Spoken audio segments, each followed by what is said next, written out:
gentle, teaching children about empathy, teamwork, and moral courage. Each book collaborates with a charity which is associated with the theme of book in some way. That was great and fantastic bio Molly, and the stage is all yours. Thank you. Okay. Thank you for that lovely introduction, and hello everybody. I'm talking today about belonging because it is a very important theme for me, and it's something I've been able to find through my books. So I wanted to share how I've done that and what is important in searching for belonging and how one can achieve it through a picture book. There is a bit of participation. Feel free to jump in if you want, but if you don't want, that's fine as well. I usually do this presentation in person, so it's slightly different on a computer, but I think it will be great. So these, before I go on to the next slide, these are some of the books I've written, and they all in different ways center around the theme of belonging. So I'm going to try and break down belonging into many different constituent parts, and hopefully there'll be a theme or some part that resonates with you. Okay, next slide, please. So to begin, belonging. Belonging is a very subjective theme, and everybody's requirements to feel like they belong are always slightly different. So I don't know if you have, I seem to have lost the slide, but I don't know if anyone wants to jump in with something that makes them belong. But certainly for me, belonging is feeling like I have a home somewhere, like I have a friend I can turn to, somebody to talk to occasionally, an area that I know relatively well and that knows me. But again, it's very subjective and different for everybody, how they belong. All right, next slide, please. So building on this theme of subjectivity, if you have a look at this, it is interesting to question what people see if they look at that. For me, I can see a red and green square, which symbolize port and starboard for me because I am very sailing, nautical. Some people might see an Italian flag. Some people think of red for stop, green for go. Basically, it's very subjective. It's just two blocks of color, and yet it can resonate completely differently with different people. And that's the same with belonging. You can have people living in exactly the same place, and yet their whole life experiences are very different. And I'm going to try and pinpoint how these can always be positive experiences, even if you're to encourage your outlook to be a positive one, even though it is still very subjective. I don't know if anyone wants to jump in and say what they see with those. If not, I'll just move on.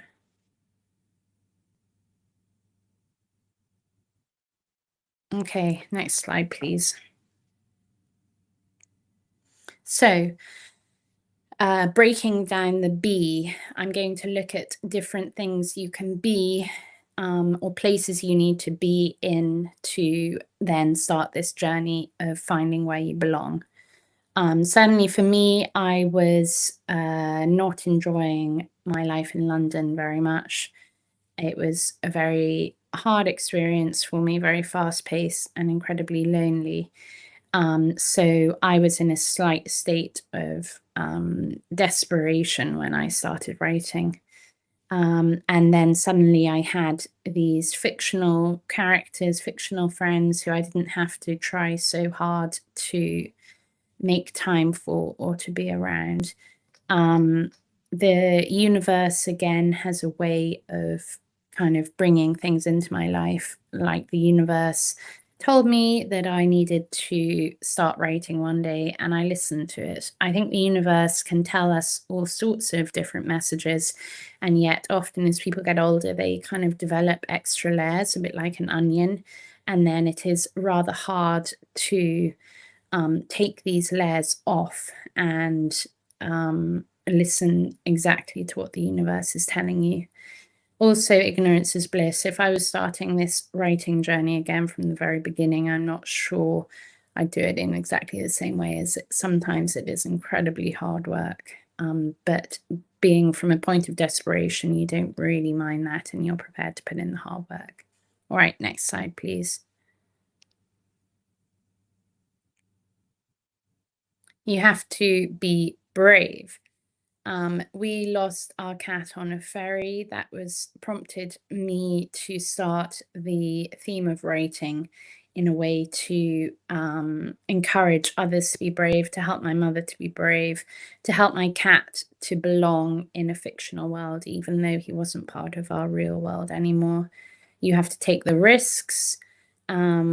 Sometimes starting out on a journey or finding a belonging is pretty scary. You have to try things you don't know how they'll pan out, but you have to go with it. Go to the events. You have to. I realized at some stage that just having fictional friends and my stories under my bed was great, but it didn't mean they were actually selling or being part of the real world. So I had to go and start promoting them and take on different roles. So I've started being an animator, I've started being a writer, continue being a writer, start being an academic, just to give your tree more branches, and then it's easier to branch out into other things. Okay, next slide, please. You have to belong. It's a long journey to, can we zoom that? Actually, I'm going to zoom in a bit. Take a long time. It takes a very, very long time to write a story. It takes a very long time to feel like you belong. It takes me about 1 year to craft one story from beginning to end. You have to be in it for the long haul. It's very important to keep going, even when you're not sure where it's going to lead or how it's going to lead. You just have to keep trying. Look at the long-term plan. You have to have a plan in place of where you're wanting your books to end up, how you're wanting it to develop. Think of the message you want to give. So all my books have a overcoming odds, reaching a great place of belonging by the end. It just takes the journey to get there. Funding, it can become quite expensive if you're not careful. I always try and cut back. Anyone who offers to do something for me, I try and cut it down. I think that's maybe the Scot in me. And also you just have to be careful of your funds, because you can't belong anywhere if you don't have the means to do it. All right, next slide, please. Be included. Some people feel that they need to be included in everything to belong. Some people like having the freedom to do things their own way. It is, again, completely subjective and completely up to you. Certainly in some of my books based on Simon feels like he needs to be included in order to belong and to be part of a sloth family. I suddenly, as I said, I realized that my fictional friends would include me to a degree, but it was better to have the real ones sometimes. Schools to visit, important to have. I feel that the way that I can be included is by visiting lots of schools, promoting the stories, and then it gives me a sense of authorship, and it helps when I'm visiting a new place. I always find I have a school to go to, and then it gives me a grounding and a sense of belonging in a new place. And people to meet, it encourages you to branch out to meet new people. The literary world, people are always very friendly and supportive, and you just have to find your world of belonging where people can be friendly and supportive to you. Next slide, please. Be at home. For some people, home is very important to enhance their sense of belonging. Certainly for me, home has always been a grounding and a root for me. It's really important for me to have a safe base from which I can then venture out into the world. Again, home is not a tangible thing, so you can't say, it's not something that you can create necessarily in order to feel like you belong. And also, home, I feel, can sometimes be in your heart. So you can take your home with you to a degree wherever you are and create that sense of home always carries with you. So whether it's actually a physical room or not, sometimes having a physical room that is a home can be fairly stifling and stop you actually launching out into the world and grabbing opportunities because you feel too comfortable where you are. Next slide, please.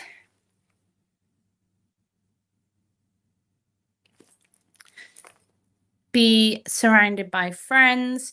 Some people love being surrounded by friends in order to give them a sense of belonging. Some people love just being on their own to create their sense of belonging. Again, it's very different and very subjective. But sometimes finding your tribe means finding one person. Sometimes finding your tribe means finding hundreds of people. Sometimes some people have the same one person or few friends. Sometimes other people have hundreds of different friends, and that gives them their sense of belonging. Again, you have to not be afraid to change or be too set in your ways, because that stops you trying. Like in Oscar the Fairy Cat, Oscar goes, he meets lots of other different creatures, other characters. He's not afraid to try lots of different roles until he finds the one that is correct for him. But if you never try, you never know. You have to be yourself. You can't, there's a lot of societal pressure these days to force you to try to be something you're not. And it takes a lot of strength of character to continue just to be yourself. There is a lot of pressure to make money, to make success, to become famous, but it's all very untangible and ephemeral. And the best thing you can do in order to remain happy is stay true to yourself. Certainly, I've just had a birthday, and you realize as a girl that getting older and older, you have all sorts of different pressures on your time and societal expectations. I feel that my books kind of give me leverage and freedom in a way that many other people don't. By my age, you're expected to be looking after your children or that kind of thing, and that eats into your creative freedom. I think creative freedom is important to keep whatever the rest of life throws at you, because otherwise you lose a sense of yourself. Eamon the Bat is certainly a bat who stays true to himself. He doesn't he's a bat who loves the light, and while all his friends love the dark and do what other bats normally do, he breaks away and explores the world under his terms. I'm very fortunate that my books and working for myself has given me, to a degree, the freedom to be able to do that not many people have, and is a great gift. So I'm grateful for that every single day. Okay, next slide, please. And finally, you have to be thankful. I feel thankful every day that I can create, to a degree, my own sense of belonging wherever I happen to be in the world and whoever I happen to be with. As long as you are a kind, genuine, well-intentioned person, people see that and people respond to that, and you can create your belonging wherever you happen to be, and you can encourage others to create their belonging wherever they happen to be as well. And to be always outward looking and inspired by the world around you and grateful for simple, small things, then you have this feeling that you can belong whatever life happens to throw at you, and you have the ability to change and drive your life in the direction you want it to go, rather than feel like you're being pushed or directed by some external force. I think having self-freedom is one of the most important gifts you can have or that anyone can give. I've always said that if I was ever in a position that I had children, not that I do, but if I did, I would give them all the tools I possibly can to teach them as much as I can about the world, so that then they have the ability to choose the direction, choose their focus, rather than feeling like they're pushed into a decision just because any other decision would be too scary. So to create a full sense of belonging means that you then have the ability to choose for yourself what you want to do, rather than any other external forces pushing you in a direction you then don't want to go in. This is my card that has my name, my website, contact details, and then there are 3 QR codes. One of them links to my website, one of them links to Amazon, and one of them is for a competition that my book is in, and I'd be really grateful for any support, because again, I feel like competitions are a good way of creating a sense of belonging, because they kind of enhance your credibility and visibility in the professional world.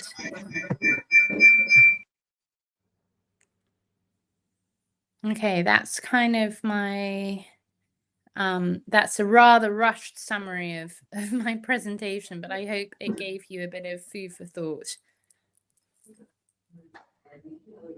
Yes, Molly, that was a wonderful and great presentation. You really did a great job.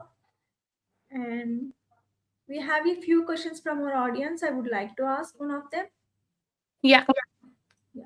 What inspired you to start writing children's books, especially the Oscar and Friends series? Well, like I said, we lost our cat on a ferry. And I use that as a basis for presenting, for helping my mum feel a bit less sad about having lost the cat. And I just woke up one day and knew that I needed to write. Like I said, the universe was telling me what I should do, and I listened to the universe. Yeah, I have one more question. Mm. How has your experience as a teacher and academic influenced the themes in your books? I guess it's kind of encouraged me to be quite to be philosophical in my writing, and to not dumb anything down, and to actually think what a child needs in its life or wants to hear. I try and give good morals, but not in a preachy way, just in a way that will help inspire and encourage anyone who reads it to be directed in those directions in their own personal life. I definitely do not dumb down to children. I have death in my books. I have other kind of unpleasant topics and unpleasant subjects, because those do happen in real life, and kids need to be taught the resilience to be able to cope with them. Otherwise, it completely floors them. Yeah. And how do you transform real life experience into children's stories? I find that it's why I anthropomorphize my characters, in that I transfer real people, I convert real people to animals, because I feel that, excuse me, I feel that if an animal gives you a lot more creative freedom, because they are not restricted by the sort of the rules we put on a human. They have freedom to not, they don't have to go to work, get a house, get married, all that kind of thing. They have a lot more scope to slightly be in charge of their own lives in many ways. And so that's really how I convert them, by anthropomorphizing them into animals. Yeah, thank you, Molly. Thank you for answering my questions. And please stay on the backstage and join the next session, Molly. Okay, thanks for the opportunity. Yeah, thank you. Bye bye. All right, bye.